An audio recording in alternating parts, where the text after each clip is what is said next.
219 জনই নতুন সদস্য এবার প্রথমবার এসছেন। তো তারা যাতে সঠিক ভূমিকা পালন করে এবং পার্লামেন্টারি কালচারটা আমরা যাতে মেনটেন করতে পারি এবং খুব ভালো কালচারের মধ্যে দিয়ে অতীতের কিছু ব্যাড কালচারকে আমরা রিমুভ করতে পারি, সেই জন্য আমরা নিজেদের মধ্যে আলাপ আলোচনা করি। এটাকে পির লার্নিং বলে আর কি, নিজেরা আলাপ করি এবং শিখি। এখানে রুলস অফ প্রসিজিওর সম্পর্কে, parliamentary practice and conflict of interest এই বিষয়ে আমি কথা বলেছি। আর বিভিন্ন বিষয়ে রীতি রেওয়াজ পদ্ধতি পার্লামেন্টের এগুলো যাতে আমরা শিখি সেই বিষয়ে আমরা নিজেরা আলোচনা করেছি।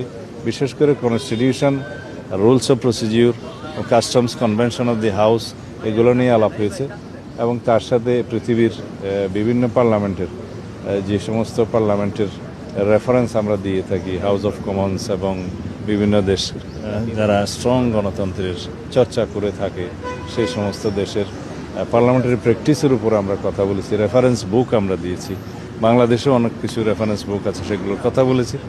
আর পার্লামেন্ট লাইব্রেরি যাতে আমরা ইউজ করি সেই জন্য আমরা নসিহত করেছি। এইভাবে আমরা নিজেদের মধ্যে নিজেরা আলোচনা করে নিজেদেরকে স্ট্রেংথেন করার জন্য, এনরিচ করার জন্য পার্লামেন্টারি প্র্যাকটিসে সেই চেষ্টাটা আমরা চালু রাখছি।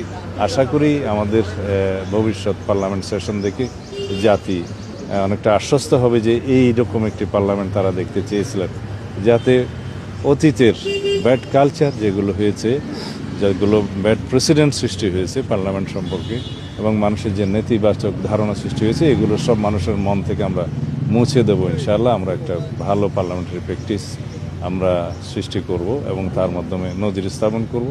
আর জাতির জন্য আমরা বেস্ট কন্ট্রিবিউশন যাতে করতে পারি এই পার্লামেন্টের মধ্য দিয়ে সেই চেষ্টা করছি। এগুলো সবই মাননীয় প্রধানমন্ত্রীর নির্দেশনায় আমরা করছি। ফ্রেশ পার্লামেন্টারিয়ানরা নতুন করে যাত্রা শুরু করবেন, শিখবেন ভালো। তাদের ভিতরে কোনো প্রিকনসিভড আইডিয়া না থাকলে ভালো মতো লার্নিংটা হয়।